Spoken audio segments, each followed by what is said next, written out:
Thank you, Mr. President. Members, I rise today respectfully in opposition to Senate Bill 2 because, from my perspective, it does not expand real choices for Texas families. Instead, it drains public schools from critical resources, leaving rural communities, English learners, and working families in my district with fewer choices, not more.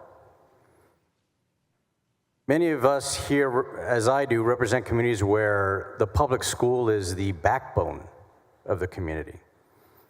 In places like Presidio or Van Horn, Fort Stockton, there are no private schools there.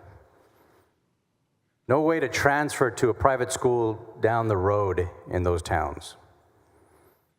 These communities rely on their public schools, not just for education, but for meals, for special education services, for after-school programs, and for many, even healthcare. So if we start funneling taxpayer dollars into private schools through vouchers, we're pulling away resources from Marfa ISD and pulling from Alpine ISD and Terlingua ISD, leaving teachers with fewer resources and with less support. I don't think that's choice. This bill may negatively impact the very schools that educate vast majority of our children. And it diverts taxpayer dollars to private schools that, as we heard in today's debate, that are not required to accept all students, that are not held to the same accountability standards, and do not provide the same bilingual or special education services that our public schools are required to do. So what does that mean? That means for rural schools, which are already stretched thin, they're going to lose funding.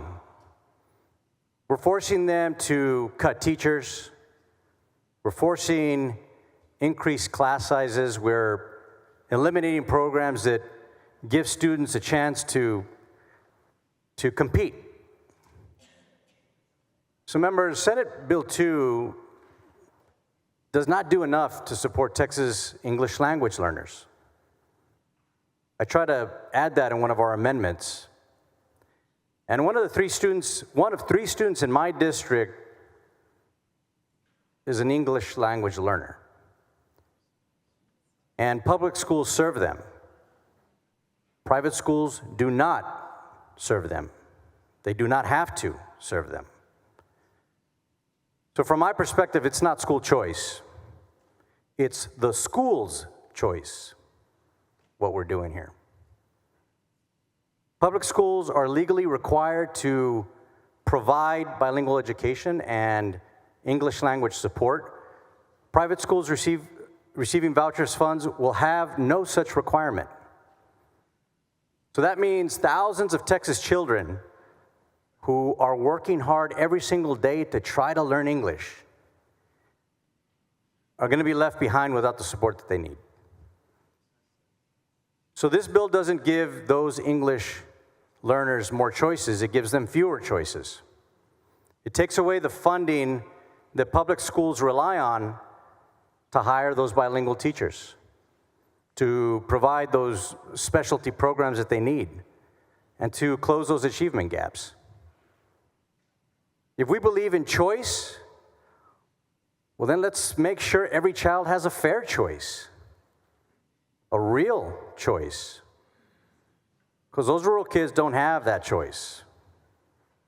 And that means investing in schools that support every student regardless of the language that they speak and where they live. It hurts the very schools that serve the most students, leaving those kids behind.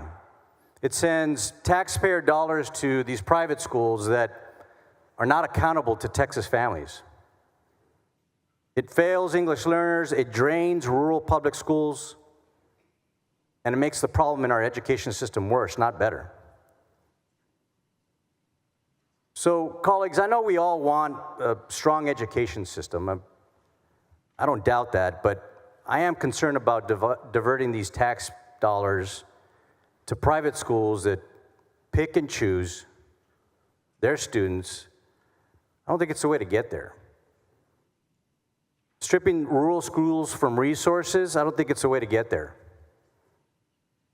Instead of picking winners and losers, we should make greater investments in all our students.